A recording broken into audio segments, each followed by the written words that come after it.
एक वीरान जगह मकान से 19 नवंबर 2011 को एक ऐसे शख्स को गिरफ्तार किया गया जो इस कमरे में तकरीबन पिछले 5 या 6 माह से छुपा हुआ था।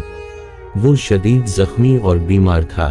कमरे की हालत इतनी खराब थी कि इसमें ना तो रोशनी का मुनासिब इंतजाम था और न ही ताज़ा हवा का रास्ता था। यहाँ तक कि बाथरूम की सहूलत भी मैसर न थी।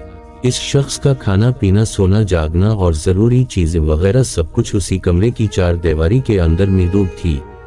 जब इस शख्स को गिरफ्तार किया गया तो इसकी हालत देखकर लगता था वो कई दिनों का भूखा प्यासा है और कई हफ्तों से नहाया भी नहीं है। इस कमरे में पड़ा तकिया और कंबल इस कदर गंदे और बदबूदार थे कि इन्हें इस्तेमाल करना तो दूर की बात देखकर भी घिन आ रही थी। गंदे और बदबूदार कंबल में लिपटा हुआ जो शख्स गिरफ्तार हुआ वो शख्स कोई आम आदमी नहीं था, बल्कि कुछ अरसे पहले तक उसका शुमार दुनिया के चंद बाअसर और अमीर तरीन लोगों में होता था।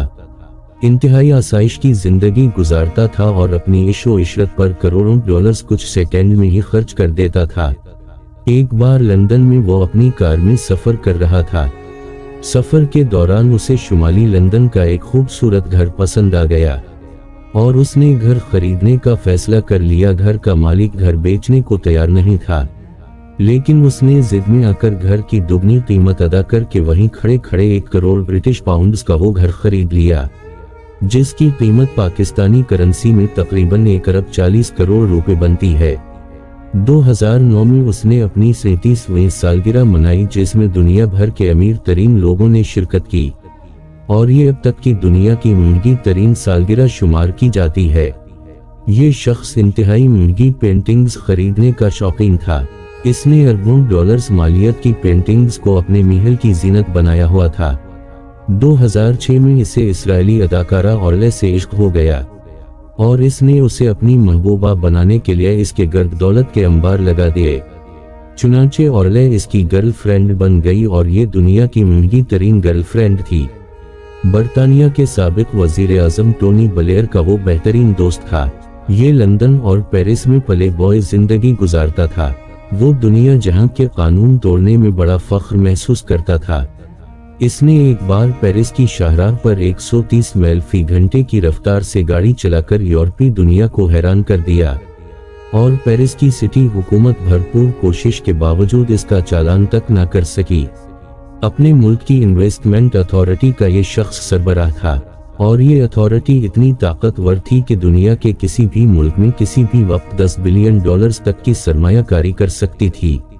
ऐसी शानो शौकत से जिंदगी गुजारने वाला शख्स जो बदबूदार कमरे में बदबूदार कंबल में लिपटा गिरफ्तार हुआ, वो सैफ अल इस्लाम था। दुनिया के तीसरे नंबर पर तेल से माला माल मुल्क लीबिया के साबिक हुक्मरान कर्नल कज़ाफी का बेटा, कज़ाफी का जानशीन और लीबिया का वली अहद। ये अपने वक्त में लीबिया का दूसरा बाअसर तरीन आदमी। ये इतना बाअसर और ताकतवर था कि कर्नल कज़ाफी को एटमी प्रोग्राम तर्क करने के लिए भी उसी ने कायल किया था।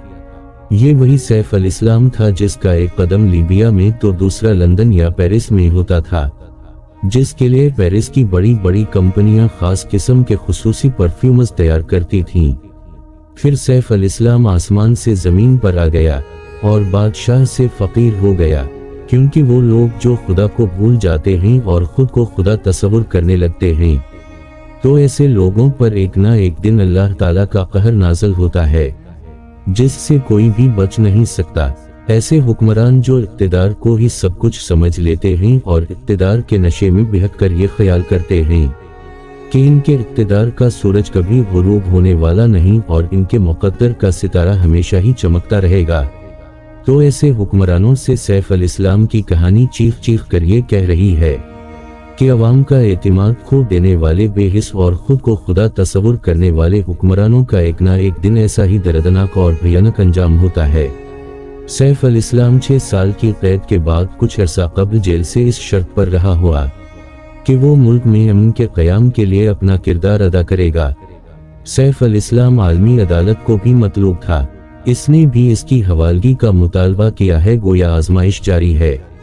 कर्नल मुअम्मर कज़ाफी उनके पार्टी लीडरों और औलाद का शानो शौकत रोबदाब बिल्कुल ऐसा ही था जैसा हमारे हुक्मरानों उनके साथियों और औलाद का है।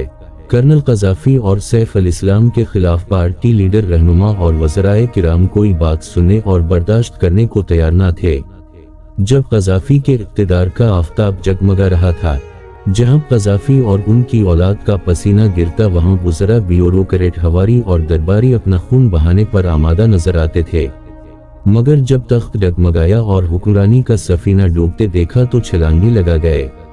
कज़ाफ़ी के इशारों आबरू पर अमेरिका और अरब के खिलाफ मुजाहरे शुरू हो जाते थे। मगर जब बुरे दिन आए, कर्नल कज़ाफ़ी कत्ल और उनका खानदान दरबदर हुआ, तो सैफ अल इस्लाम बल में घुसकर जिंदगी के दिन गिन रहे थे, तो इनके जानिसार किसी और के जानिसार बन चुके थे। अवामी लीडर अवाम के काम आते और अवाम के दिल में जिंदा रहते हैं। अवाम को शक्लों सूरतों से प्यार नहीं, बल्कि वो लीडरों की कारकर्दगी, कमिटमेंट और खुलूस देखकर अपने रवैयों का इजहार करते हैं। शुक्रिया।